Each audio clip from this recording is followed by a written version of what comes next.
So hello, everybody. Happy New Year. Thank you for joining us this evening. Lovely to see you all since our last town hall, which was on the 29th of last year. Seems like forever ago. So just a few housekeeping rules before we kick off. Just reminding everyone that, of course, as usual, this town hall, the session is recorded and it will be made available FYI, all the past town halls are now easily findable on our YouTube channel. So if you're ever, for those of you who still use YouTube, happy to use YouTube, you can find it all there, all in the order. If you want to ask a question, just remember, raise your hand. We'll be taking on as many questions as possible. I will welcome you on stage in the order of the request. So no problem with that. If you're feeling a little, stage fright, don't worry. We still have our Slido operational, so slido.com, #Hospitable to anonymously ask your question. Anything I'm forgetting? I think not. One quick thing, I will be a little bit harsh on time management. So I will try to make sure that we keep within timing, because I know we all have lots of things to do and we just want to be as concise, precise, and as productive as possible on these. So thank you for your understanding, ahead of time. I'll now pass on to Pierre so that we can kick it off. Thanks again. We're gonna try to do the same as well on our replies. So hello, a very happy New Year 2022 for everyone. Plenty of success personally and professionally. That will be wished to you by the entire Hospitable team, hoping that basically we can continue partnering, doing a great year. 2021 was a bit great. Overall, we are doing a lot better than 2020 period. Expectations were low. We're hoping really a lot of success for everyone during the year 2022. So I'm going to start with a few company updates. The thing that is really always top of mind in our company, really, and will still be for the next year, is really going to be all about recruiting. So I'm very happy to announce that we'll be joined as early as next Tuesday by Shifra, based in Ireland, who will be joining a customer support team. We'll have another candidate that is in the very final stages, that was based in Spain, if I understand correctly, who is very high on the list to be joining us as well. We wanted to recruit initially just one customer support person in Europe, and so we will end up recruiting two. That's not the end of it. We are basically testing our onboarding processes with those two very happy candidates to hire in a very fast fourth person for our US team for the end of the first quarter, if we can make it happen. So we will have 2 person in APAC for Asia and Pacific. We'll have very soon 3 people in Europe, and ideally we are currently 3 people in the US, and we ideally want to make it 4 for, as I said, March 2022. So we're still going to be very busy recruiting on that side as well. Now, you have all read the newsletter that we sent to you over yesterday. The big news is definitely Airbnb official, which is now being escalated as a company priority. Airbnb has announced us that they will be performing some important changes on their API, the API that we are using for the legacy integration. Those changes will occur on January 24th.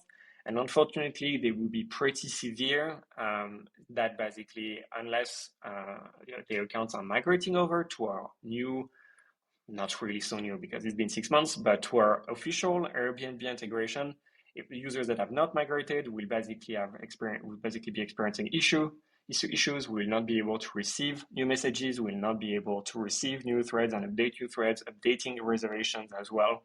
So basically your account will go into freeze mode. So almost everyone right now can upgrade their Airbnb account from the legacy integration to the official integration.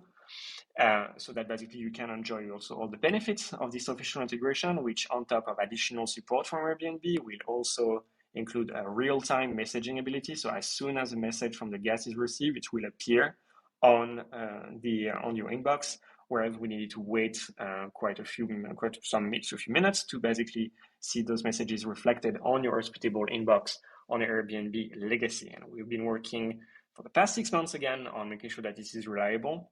For us now, we're working on facilitating the experience for the few users that could not upgrade their account just yet, and those are especially those that include co-host.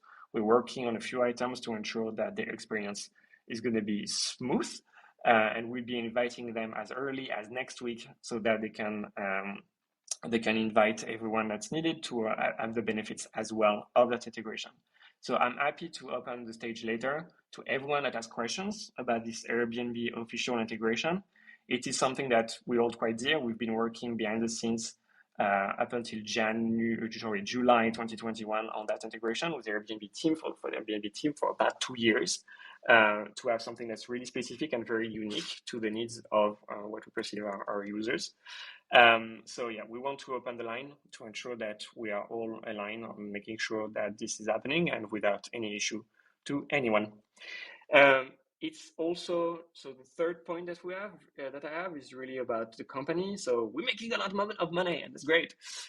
December, Christmas, New Year's Eve in particular are very busy times for Airbnb hosts, generating lots of booking. We also implemented a slight pricing change, changing on the calculation of basically what turns a property active, that is billable.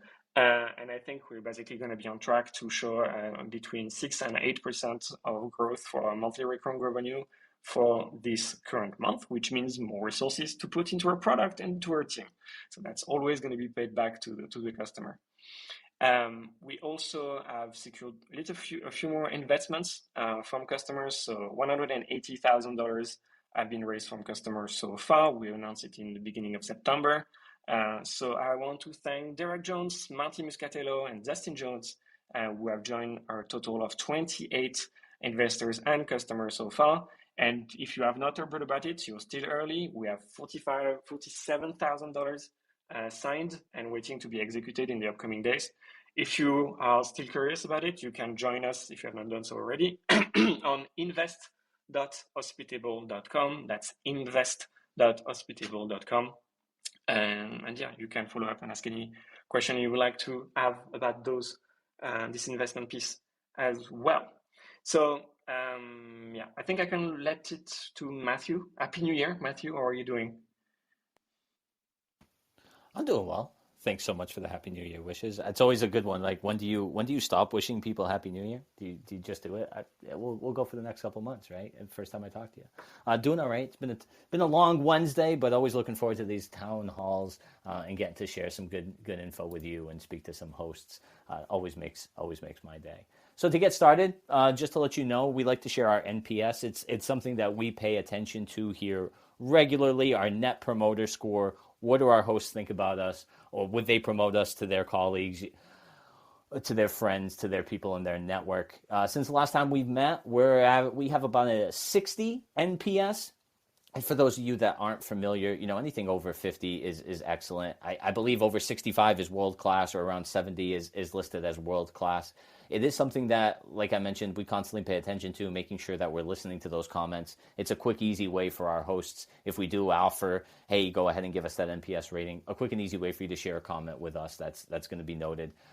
So we're constantly taking a look at some of the things and, hey, what can we do to improve that? How can we enhance our process? What can we do better for our hosts? So it is something that we pay attention to and pride ourselves on having, a very hospitable NPS score.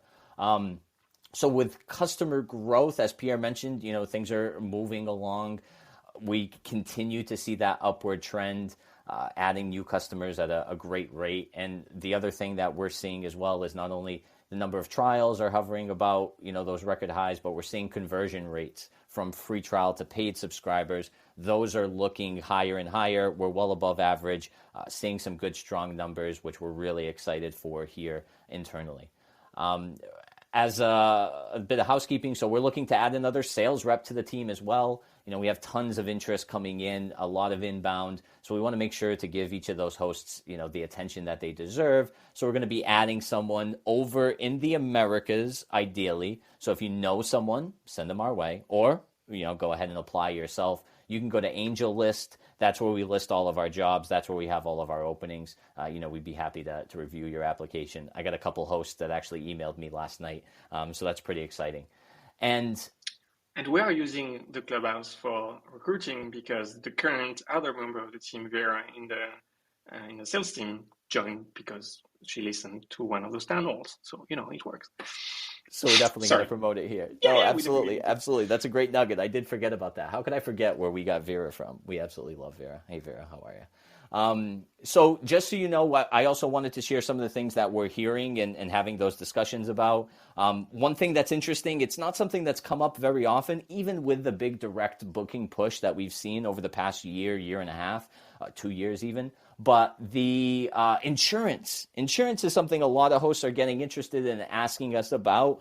So just so you know, from our perspective, we do plan on offering, once we have our direct booking, flow fully functional, the ability to go ahead and purchase some additional insurance or use an insurance provider for those direct bookings. But it is something a lot of hosts are asking a lot more questions about. Not something that I've dealt with in the past.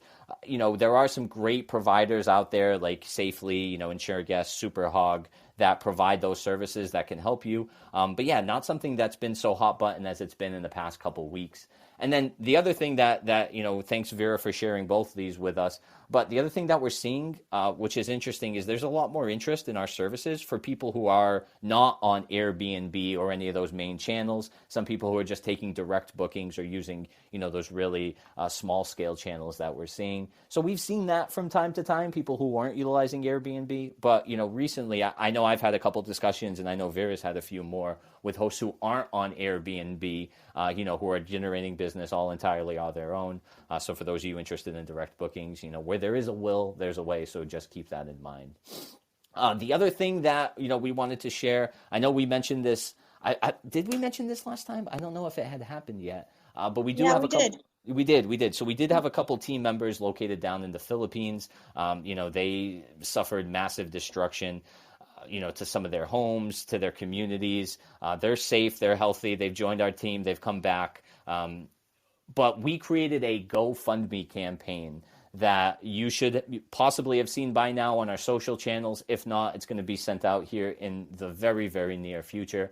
But that GoFundMe we're going to take those funds. We're going to help Francis and Denise, to help relocate, to help kind of build their life back up. But the vast majority of their funds, they're actually going to allocate to some groups that are there in the Philippines doing great work to make sure that their community is rebuilt. It's going to take a long time. They need all the resources and help that they can get. So we've started that GoFundMe.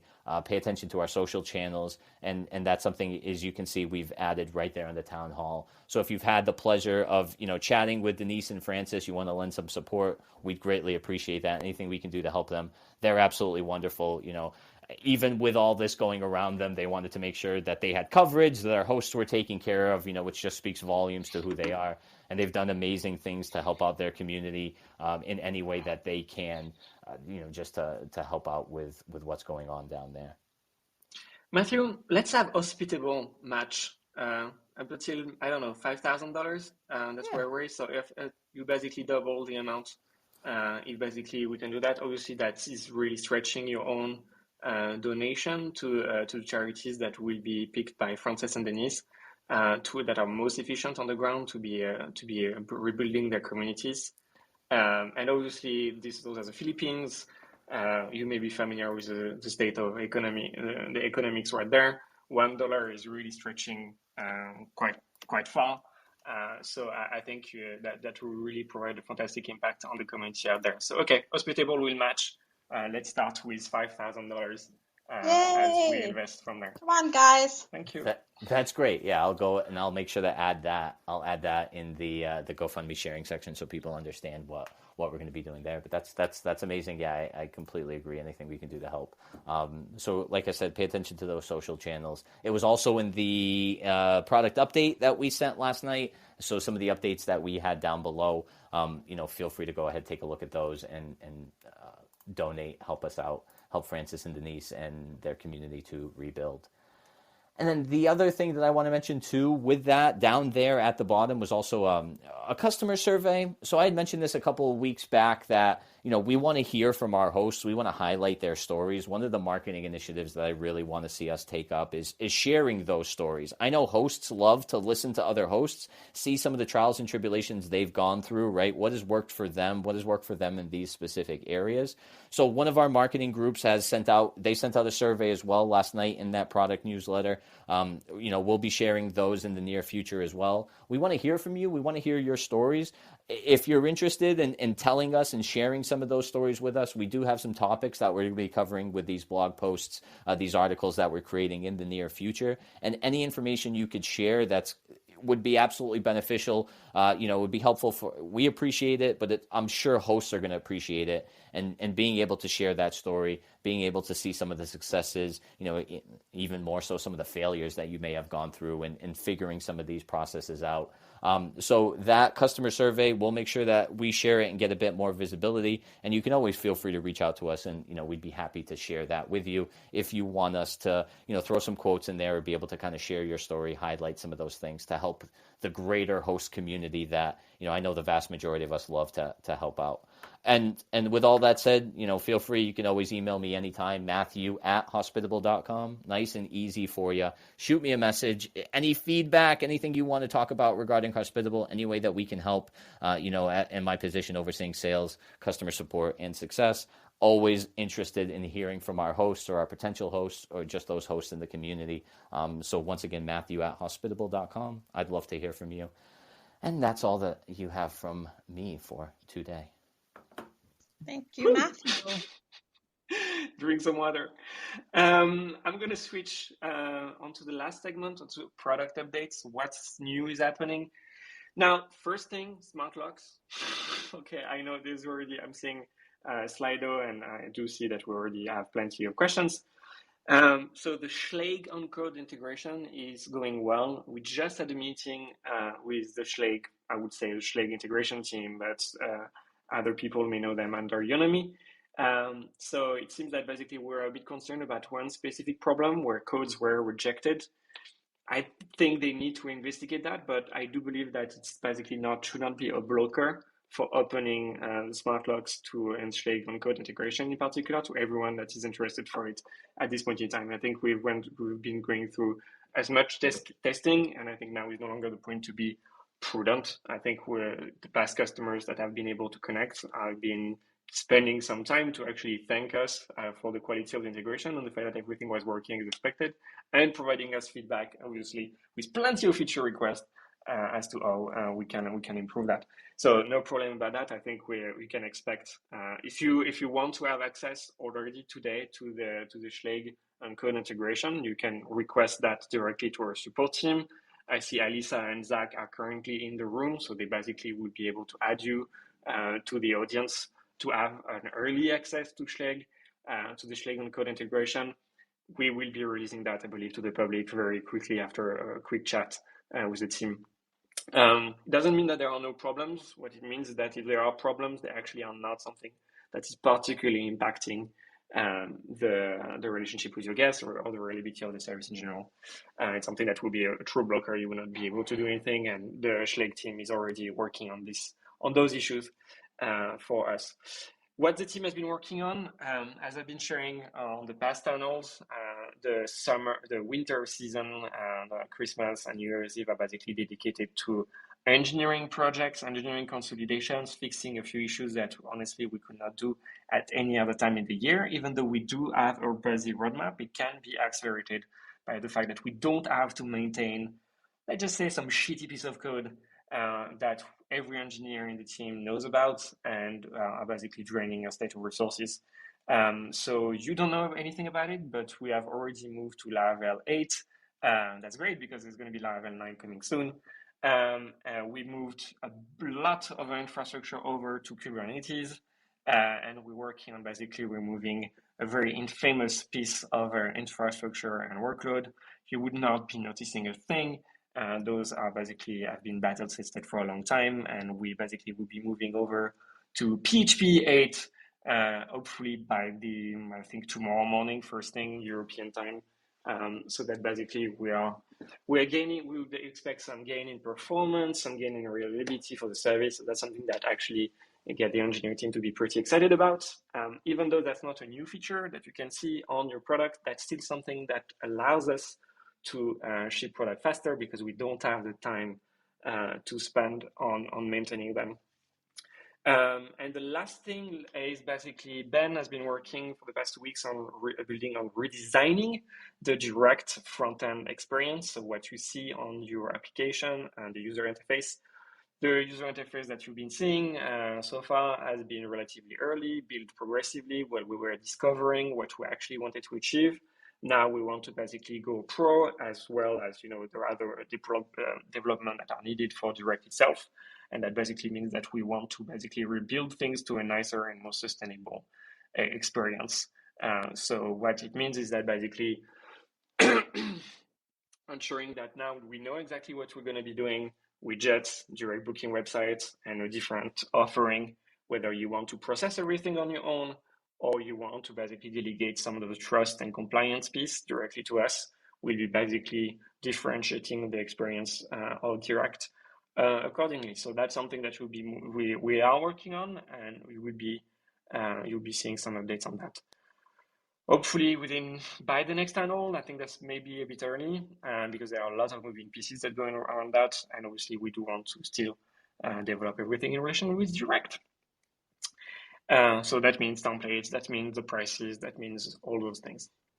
I think that's it for us for the product updates and the company updates. Thank you very much for joining us so far, and we are now going to be moving to questions. Angela. Yes, so Q&A is now open. Just again, want to remind everyone, that this session is recorded.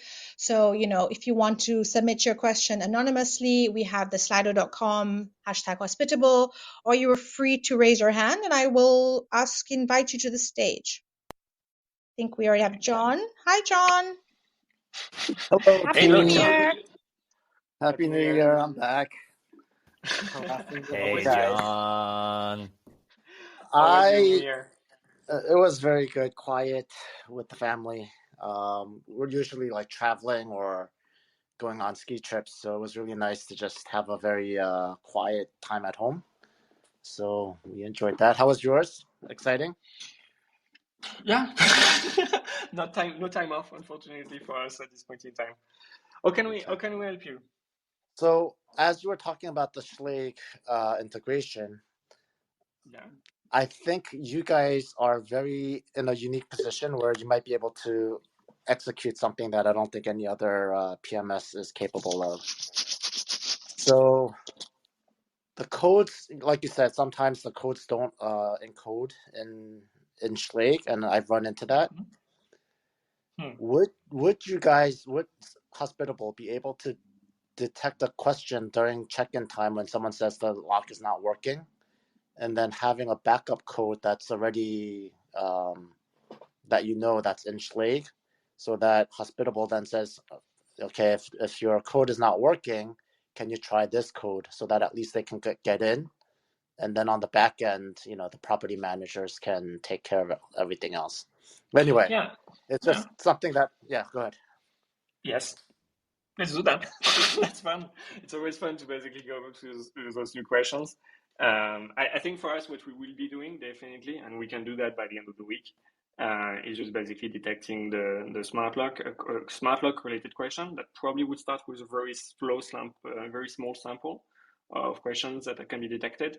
Then obviously it remains up to you to actually trigger the response, and in that response you can actually share a backup code. Now you do appreciate some security consideration coming with disclosing a backup code to a guest, but I think that's also something that can be quite sensible.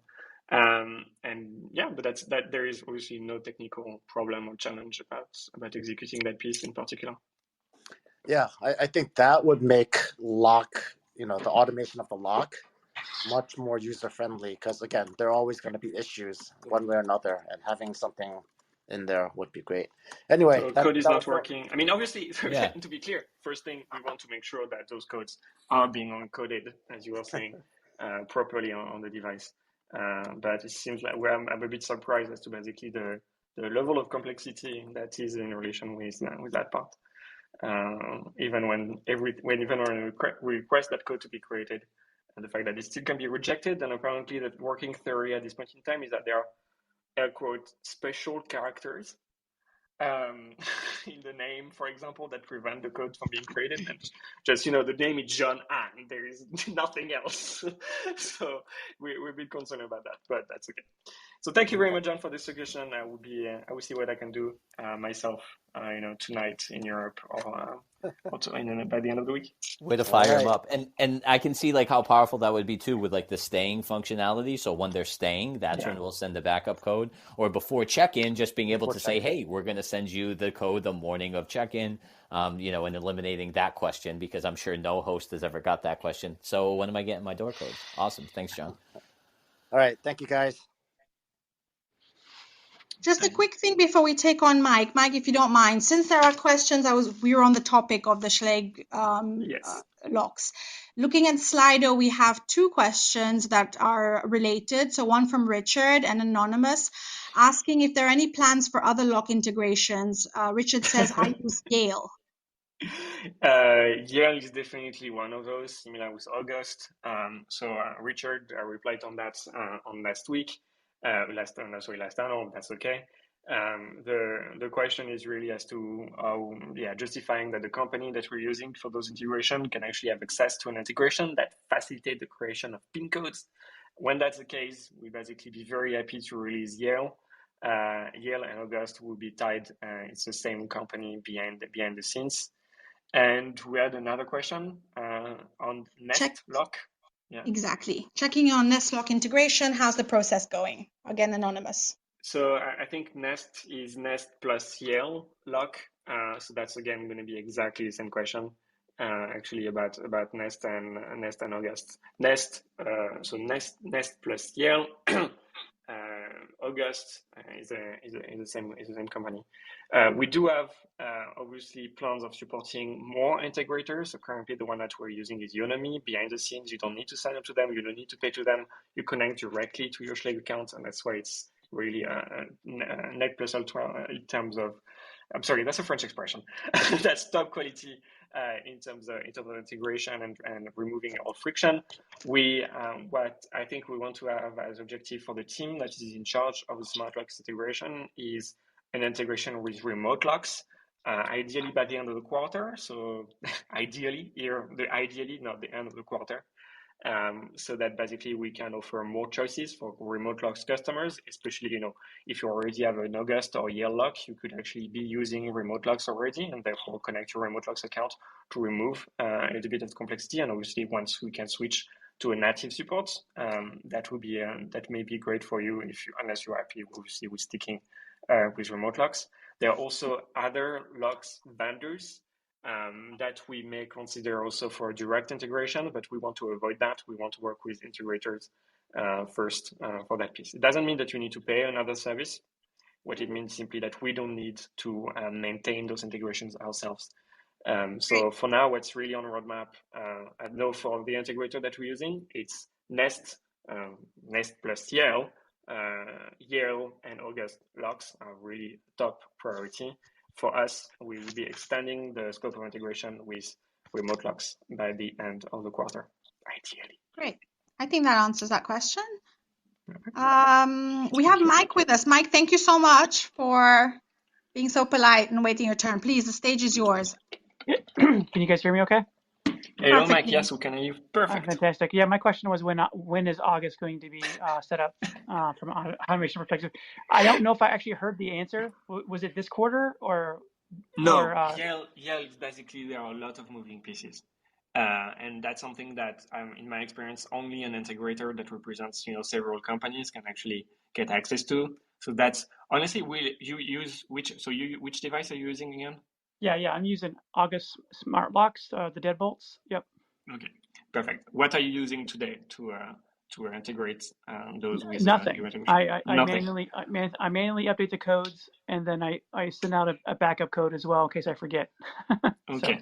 So what I want as a backup solution is that we integrate with remote locks by the end of this quarter, and remote locks will integrate with August locks. So basically, every new reservation that you have will be creating a code following exactly the same settings that we are doing for Schlage code, which is the last N digits of the phone number or Perfect. a completely random code if Perfect. you're a bit more concerned about security. Yeah. So that is really the first thing, and that's Yeah. one solution. The stretch goal is something I'm not sure I can expect for the end of this quarter, is that you don't need to use a third party to do that. We're handling that complexity for you, and you connect directly your August or Yale account to Hospitable, and you could, and from there we have direct connectivity without passing through an integrator, from your perspective anyway. So that's the thing. That's the best answer I can give you at this point in No, time. that's good. Yeah, you answered both my questions. I just wanted to make sure you guys are able to correlate the code to the last 4 digits, and you guys are already there. That's the best practice. Yeah. That's what I do manually. So thank you very much. Thank you, Mike. Very welcome, Mike. Angela, if that's okay, I'm going to let you invite more people to the stage. I just wanted to address maybe a direct question from Slido, from Scott, that I believe is quite important, because obviously we're communicating around Airbnb official, and we do have that question quite often.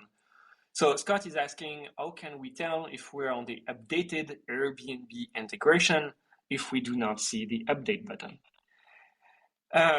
So yeah, I think we have to be quite clear that that's something I'm sorry that it's still unclear.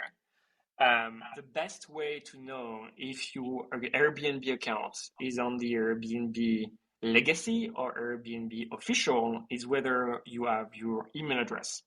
If you have your email address next to the Airbnb account, then it is Airbnb legacy. And if you cannot upgrade yet, that means you do need to, we will reach out to you. We will reach out to you when we are confident that we can upgrade you with the continuity of your operations, which currently has been a big problem. If you do not have the name next to your profile picture for the Airbnb account that you've connected, that means it's already on Airbnb official, and there is no problem for that. So we've been receiving a lot of questions from customers in the past 24 hours since we basically shared the deadline of January 24th, and obviously that is a deadline. We have to appreciate obviously that this does create quite a bit of anxiety. So that's the best proxy. If you have your Airbnb account with an email address, it's Airbnb official, it's fine. If you have an Airbnb address, an Airbnb account with an email address, it's on the Airbnb legacy, and therefore it will need to be upgraded at a given point in time. So I'm sorry for the confusion around that and the anxiety that this is creating. We will definitely do something small to ensure that this can be differentiated very easily for our users. And that's going to be on the connected accounts page Yes. within our system. So if you go over to that connected accounts page, typically, you'll see your Airbnb profile picture, and then there'll be the name and email. And again, if you don't have that email address, you've already upgraded and you're good to go. If you're still seeing the email address on the Airbnb channel, you're going to need to upgrade. There's also more than likely an in-app banner that you probably can't dismiss that'll let you know that it's time to go ahead and upgrade your account if you're eligible for that upgrade and you haven't done so already. That's another way that you'd be able to tell that we don't have that banner, in your face, letting you know that it's time to upgrade. Thank you. So at the moment, I don't know, we have no questions from the audience, but so then we can stick to Slido for the time being. So there's a question here from Richard. Will direct bookings be able to take payment for things other than bookings, i.e. if I want to allow customers to rent equipment for a separate charge? A good question. I don't think we would have an answer for those at this point in time. I think, that's not something that we contemplate for the kind of first release or in relation with direct bookings. But I can appreciate where that's important. It can be obviously the rental of equipment, that can be early check-in, late checkout fees. So basically providing an extra service for it. Personally, we've been on vacation, actually staying for a month in Tenerife, and I think we really like the ability to purchase a box of vegetables on arrival, fresh vegetables and fruits that's already there, and that were basically facilitated by the payments out there. So definitely, I think the payments for extra services would be something that we need to put on the roadmap. I think for now, I don't want to confuse the engineering team onto basically expanding the scope further and further. And it has to be really, let's start with really processing the reservation first. Definitely. After Thank that, you, Richard, for the question. We have Yeah, made note of that, and as soon as we have info, we will make that known. But thank you so much for the suggestion. We're joined now by Legendary, I must say. Hello. Legendary Property. Hello. Hello. How are you? Well, and yourself? Well, thank you. My name's Dale. Dale. So Hello, Dale. we manage our properties on your platform, and we're going to be adding more properties. I would like to ask about the auto reply feature.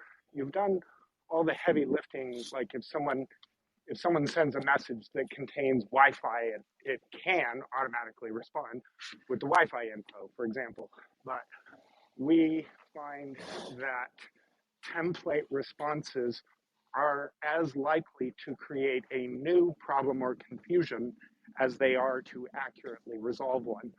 So we don't use any of those, but we would love to use that interface to trigger other actions. For example, if a guest messages us and the message contains the word dog, animal, or cat, I'd like to be able to trigger a message, a text message, a push notification, an email to someone on my team.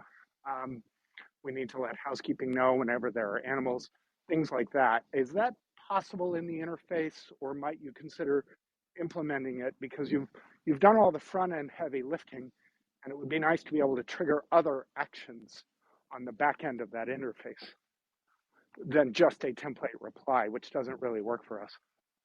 So I'm confused about basically the first comment as to the thing, because about the fact that the Wi-Fi question, for example, about confusing, has that been your experience? You have facts around that? You have something there? Because that's new, actually. We provide a very personal service. We answer every message individually, and we do so very promptly. That's what sets us apart from other properties in our market and maintains our ridiculously high rate of 5-star reviews. So that's how we like to run our properties. The part of the interface that you've built that detects topics from the guest, topics from the guest could be very useful to us, but I would like to be able to trigger other actions than simply a template reply. So, and what you want to have is more like building on top of a reply, or simply changing it, like, because you were referring to keyword detection, which in my view is really the part of thing that really can cause confusion, because you can just as well have a message from the guest saying that basically there's a dog that's been making a lot of noise during the night that's not theirs, and basically that would trigger those kind of alarms as well. Whereas the way we detect the question, that's actually a very good example, because there's a dog that is making a lot of noise in the middle of the night is a very different message from I'm bringing a dog to your property that allows pets. So we don't want automated replies ever, but I would love I'm sorry to reiterate you, but that's obviously something that we've been all dear, and obviously your comment makes perfect sense. That's why we basically don't have that technology. Our technology is relying on machine learning to extract the meaning of a sentence. So if you have a question or a comment from a guest during their stay, saying that a dog is making a lot of noise, that will not trigger a question about pets. We will basically make sure that the questions that we have are really limited in the understanding, that it is about a guest that is going to be coming with dogs, that has some dogs, and basically with the perspective of adjusting the reservation. That is actually what's happening behind the scenes. So to answer obviously on the question that you have about triggers, I think that's an interesting idea. I think I have to be realistic and say that this is not something that we contemplate on our roadmap for this year. I do. So that's interesting, because there's a second comment that we have about basically this our AI piece for time being. For me, that would have to be particularly warranted in terms of who is actually going to be using features like that, what exactly is the usage that you want to make of it, so that really we are building a feature that we want to maintain, and that is actually built in alignment with our customers' expectations in that regard. I understand that. If I can may I just further clarify?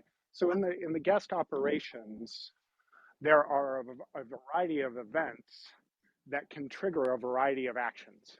You can text someone on the staff. You can message someone on the staff. Doug, I'm So so sorry to interject, but perhaps your time would best be served if you contact directly the support so that they can actually, set up a proper call with you or something that to run through this with you. Because at the moment we're going to run out of time for everyone's questions. So if that wouldn't be, if that you I wouldn't think mind that we continue and take forward your consideration for this, would that be okay? So have that a way we beautiful can give day. you more of a catered, reply that really we understand what you mean and we are able to best help you. and Dale, that would actually be the best way to understand for us to log really your interests and probe Yeah. exactly what you mean to do. Have a And beautiful day. follow up. Thank you. Bye. Thank Thank you you very so much, much, Dale. Dale. Hi, Bobby. Hey, Angela. Hey, thank you guys for bringing me up here. Hello, Bobby. How are you doing? Doing good, doing good. So I'll give you guys a plug first. I love working with your software. I'm a new short-term rental investor. I've got 2 properties right now, closing my second one in January. It's made it very easy to kind of transition everything over to this new property that I have as well. Congrats. Yeah, thank you. So, and I apologize if this has already been discussed. I had a call when I jumped on earlier. So if it has been discussed, just let me know and I could just touch base off of the app and just directly to you guys. But I'm curious if you guys ever, have thought about implementing some sort of an expense tracking system within Hospitable. I know you guys have about everything other than the kind of financial aspect. And I know a lot of hosts will use things like QuickBooks and I think Stessa. But I'm just curious if that's something that y'all have discussed or that you see as kind of a roadmap item for the next few years. Yeah, so thanks, Bobby. We appreciate that. We appreciate the shout out as well. It is something that we have discussed, being able to manage and track expenses, especially with the vision going forward of, providing a bit more of a marketplace and just being a broader overall solution for our hosts, for property managers, et cetera, et cetera. That is one of the weaker aspects of that system, if I'm frank, and honest, the metrics and accounting. What we did was essentially so many of these hosts that we're working with are using QuickBooks or are using that other software where they're tracking some of that. So we redesigned our metrics to make it nice and simple so that we're sending that Excel spreadsheet, that CSV file where you have all your reservation data that you can just upload into QuickBooks and manage it from there. So while it's not something that we have, circled on our roadmap at this moment in time, like working with our metrics section, making it a bit more robust and having that discussion about like the ability to add an expense or the ability to throw a line item in there, it is something that we've discussed, but it's not something that we're moving forward or moving towards right now at this time, just because of the other things that we're working on and of course the limited resources that we have. So we appreciate it. We definitely hear you there. Not only with owner and expense tracking, like I get owner reports a lot. People want owner reports. They want to be able to go ahead and say, hey, I just want to take this information, throw 20% on it so I can invoice that owner, and then that owner is going to see exactly what his payout is. And part of that would also include that expense tracking, right? Because, hey, if I need to go ahead and make some purchases for the property, I want to go ahead and be able to bill that owner to be able to take those funds, from their payout overall. So that is part of the discussion, but at this moment in time, not something that's concrete on the roadmap. It is something that we hear constantly, though, being able to have a bit more robust metrics so that hosts can utilize our tool, for accounting and accounting related purposes. Got it. Cool. Thanks for that, Thanks Matt. so much, Bobby. No worries. Hey, Bobby, I got a quick question for you. Anything in Hospitable particularly tickle your fancy, if you will? Any messages that you use or any sort of workflows that you feel really are a huge time saver, or any of those features that really stand out above and beyond for anything else that you could share with us? I mean, man, it just seems like the software's a lot more sleek and easy to use than the other ones that I've kind of looked at and have used in the past. Creating templates are super simple with y'all software. I forget what you call them. I'm fairly new at this, but No worries. The keywords that kind of pull the data you need into the templates. I mean, it literally took me not even 30 minutes to transfer all of the templates that I had from my other, PMS when I transitioned over you guys. So it's just user friendly, which has been nice, especially for somebody who's not, that doesn't have 10, 15 to 20 properties, and hopefully eventually. But I feel like anybody can really jump in and get a quick tutorial from you guys and run with it. So That's great. That's great. Yeah, it always boggles my mind when people are like, it took me 5 weeks to onboard with those other guys. I'm like, oh, for sure. Okay. Well, we can get you up here. I'm going to let him know Bobby said we can have you up and running in 30 minutes. We appreciate that, Bobby. Thanks so much for sharing. All right, guys. Thank you so much, Bobby. Thank you, Bobby. So we're no questions from the audience. Maybe we can go back to Slido. So we have a question from Daniel. Any plans to update the calendar features? 1, enlarge the screen of the multi-calendar. 2, select specific dates, not consecutive, to change prices simultaneously. So enlarge the screen of the multi-calendar. I think it may be increased font size. That's actually something that we're quite a bit. And we can do a bit of effort. I mean, for example, the decimals. Sorry, Angela, I think you removed the question and I wanted to be reading it. Oh, sorry. So yeah, you can actually use the little highlight question, the blue button, to actually show the question to everyone. So there was enlarging the font size, I think. And there was also, that's okay, I find it back. Non-consecutive days. So being able to select days to change prices simultaneously. Matthew, we can change specific dates. Oh, not consecutive. That's not consecutive. Non-consecutive. Can have they changed to be consecutive, not the not consecutive part. And I think what that is coming from, and it could possibly be because it's a request that we get, but like being able to change every Saturday and Sunday for a month. Right. Yeah. And that's something that we have discussed and considered implementing so that you can go easily and, select the entire month of July, but then only change the pricing for Saturday and Sunday. So you're changing all 4 weekends in one shot, as opposed to having to go through, select the weekend. That's the use case that I see from some hosts. I'm not sure if that's exactly what they were speaking to there. But I know that is something that we've discussed and we've seen others, do. So, but nothing concrete on the roadmap at this time. So here's the thing. I know that Ben is very busy, but he's also on this channel, and I know he can be particularly triggered by those kind of comments. So we're thinking of you, Ben. And I'm checking here right now on the multi-calendar. So obviously, when you have the multi-calendar, several properties, you can select one line, you can select a square, so changing same dates for multiple at the same time. And I just think, wouldn't it be funny to have, the option, control, command to actually select more than a square, but actually do something more.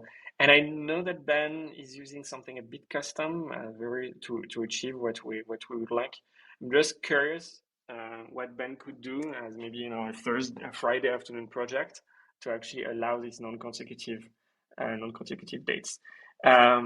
If Ben wants to raise the hand, then basically he can show up on those kind of on those kind of thoughts. But again, I think we have to be mindful of time. Okay, Ben wants to answer directly. I'm inviting him because I cannot resist. Ben, on during this quick brainstorm. Can you? I don't think we can hear you, Ben. Ben, you're muted. Hello, how about now? Yes, we can hear you, Ben. Hey, sorry about that. Some headphone shenanigans. Just super quickly, we actually have something really similar to this on the pipeline that we've been exploring. I had a call with Matthew about it a while ago to make non-consecutive date edits for things like pricing. So it's something we've kind of looked into. Honestly, I don't think it's that much work. There's just been a lot of stuff going on. But yeah, I mean, I'd love to revisit the calendar and put some of these bits in place at some point. And if I can ask on that same thing, if you're touching on the calendar, remove those decimals. Remove the decimals. Yes, that one's also on the pipeline. Yeah, especially if they're .00, right? I mean, that's no use to anyone. Even if they're not .00, because in any case, that's handling like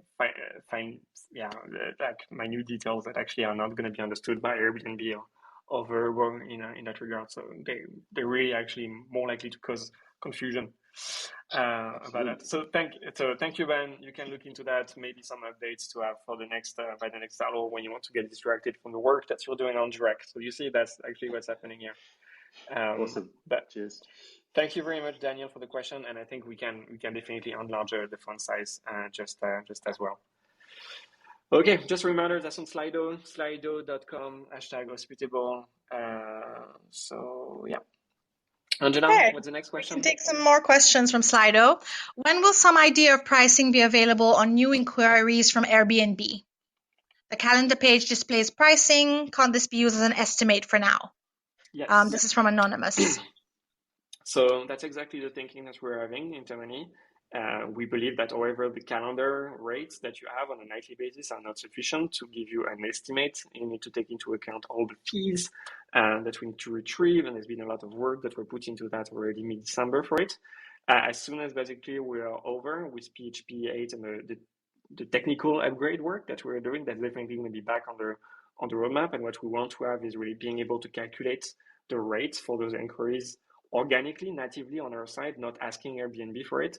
It may be a bit challenging to execute, but that's something that we want to have, obviously, for the inbox, for the total shortcode, so that we can communicate back to the guest and what is the rate that they can expect to be seeing, which still is not something that is disclosed to the host on the API in any case. And that's actually something that we need for building direct, because we'll have to do those type of calculations to give an estimate of the amount for a direct booking that you generate to your direct booking website or your direct widget. So that's definitely something that's going to be on the roadmap. We definitely had to do those engineering work behind the scenes. After that, we end of January, by next week, we're going to be moving ahead on direct and therefore on those pieces. Okay. So thank you, Anonymous. Still no questions from the audience. Let's take the next question from Slido. We still have about 10 minutes. Yeah. Richard, for one question, I find for one the question detection helpful. I create generic replies that handle most questions just so I'd share that hearing the last feedback. Okay. So that was That's about related to, to Dale. Yeah. Thank you so much, Richard. I think we already touched on the Nest integration. We have a question here from Anonymous. In addition, any thoughts on Nest thermostat integration, i.e. save the planet, which is very important to us, side note, and shut off heat AC when guest checks out and turns on just before guest checks in? Sure. Do you... Invest in the company. We'll have more resources to do more things. Right now, my challenge is on recruiting, but definitely that's a great one. I definitely appreciate people burning fuel or any energy in any case, because guests left with the heating on or with the AC on. That definitely doesn't sit well with us. It's just a matter of allocation and prioritization. So that's been escalated several times in the past weeks. But that's super exciting, and we've talked about like a bunch of things. I remember there was like a company that created the checkout button, right, that you can press as that you're like walking out and triggering a bunch of different flows. And even some things that we've talked about, like related to cleaning tasks and marking those tasks as done and turning that on automatically for the next person. Definitely a ton of ideas that are there, and was something we'd love to add to the roadmap. And working hard to get those engineers up there. But definitely moving towards smart locks and having those integrations, like we can see it opening up a bit wider, because some of that does have some crossover, and there's a great group of software providers out there that can help with those integrations specifically as well. Perfect. Still no questions from the audience. Okay, next question. The ability to edit and add additional guest names and their email should be implemented. Now we can't edit guests or add multiple emails. Sorry. Or if that's a question or a statement, or the ability to edit and add additional guest names and their email should be implemented. Pierre, Matthew, you want to touch on that? I'd be interested for the use case and what that looks like, right? Like if it's for your team to have a bit more information, that's something you can add into the notes section. To keep track of emails, I could see that if we want to send out multiple marketing emails or we have multiple people attached to it. But yeah, like especially for when it comes to messaging, you can edit the guest and change their name. So if it's Matthew and Kristen Demetrio that are staying and you want to give them a personal message, you could do that. You could also edit the scheduled messages in advance, but I'd definitely like to see a bit more of the use case there and how you're using that, how you foresee using that, like on your day-to-day using Hospitable. So I think there are different. So when Hospitable is the one sending emails, which is for Booking.com, for manual bookings and for direct bookings now. if the guest is actually himself replying to all and adding other email addresses, we basically be sending messages to all of those email addresses. So they can add multiple guest emails, of which we'll be passing the guest names whenever there is another participant that is basically intervening in the inbox. So that's the feature that we already have. Now it's not about you adding those addresses manually, because we don't want to be a manual data entry company. But if they themselves reply to all and add other people in the team, then basically they will be added to the email address that we would be sending our automated messages to, but also any message that you are sending from the Hospitable inbox. Now, I have to say that basically everything that's about that part of the product is something that gets a few question marks. But that was in any case the expectation on our side, and I think we built a lot of stuff on our end to facilitate that type of usage. Okay, so we're very close on time. I don't know if I can take one more from the questions that we take have. one final one. Which one would, so roadmap direct booking, I feel like Pierre, you already touched on that one. Yeah, I think for the shared roadmap for direct bookings, so that may be stupid on our side, but we indeed do not have a page with roadmap. We do receive a lot of feedback. There's about 30%. I think that we basically 30% of support requests that we're having are really about feature requests. We have an entire product for it that is managed on feedback.hospitable.com, where you can see all the things that we are logging. So, for example, Dale's feature request will actually probably be there. It simply is difficult for us to execute on everything, and I believe that everyone understands that. For new direct booking website feature, you can see really what's been happening on that particular section of our roadmap as to basically what we want to achieve in that regard. And definitely we also do have those channels every 2 weeks to engage directly with the users, and you can ask questions about it as well. And now they can be replayed more easily. I think that I think that's it. I think the other questions are actually more about some bug reports. So I think they can be shared directly. I've already said support. That if we have any support type questions, please feel free to email directly support@hospitable.com, and they'll be better placed and have more time to really help you with your queries. I think we can wrap up the Q&A. We still have no final questions from the audience. So Pierre, any final words? Matthew? Final words. See you absolutely. So when is the next one? It's the 27th of January. Is that correct? Yes. Let me double check that. Yes.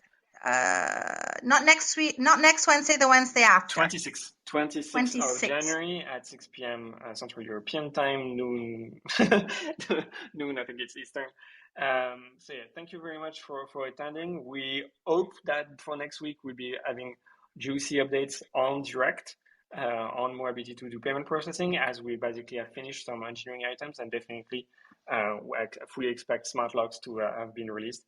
Thank you for your support on the GoFundMe. So as I remind everyone, we basically will be matching for the first $5,000. So just getting started, but I think this can help us a long way and help the people that were affected by this typhoon a long way as well. Thank you very much, Matthew. That's all. Thank you also very much for your continued support. Everything that the big guy said, that's for sure. Thank you, everyone. If you have any other questions, feel free ahead of time to contact us. I think our contact email. You can also contact me directly if you need some help. So it's angela@hospitable.com. Last reminder, if you have not yet, feel free to join our Hospitable Hosts Facebook community. And looking forward to engage with you more over the next few months. So thank you all for making the time to be with us here tonight. And I think we'll end the room at this stage. Thank you all. Thank you, Angela. Thank you, Angela. Bye, everyone. Bye, Matt. Bye.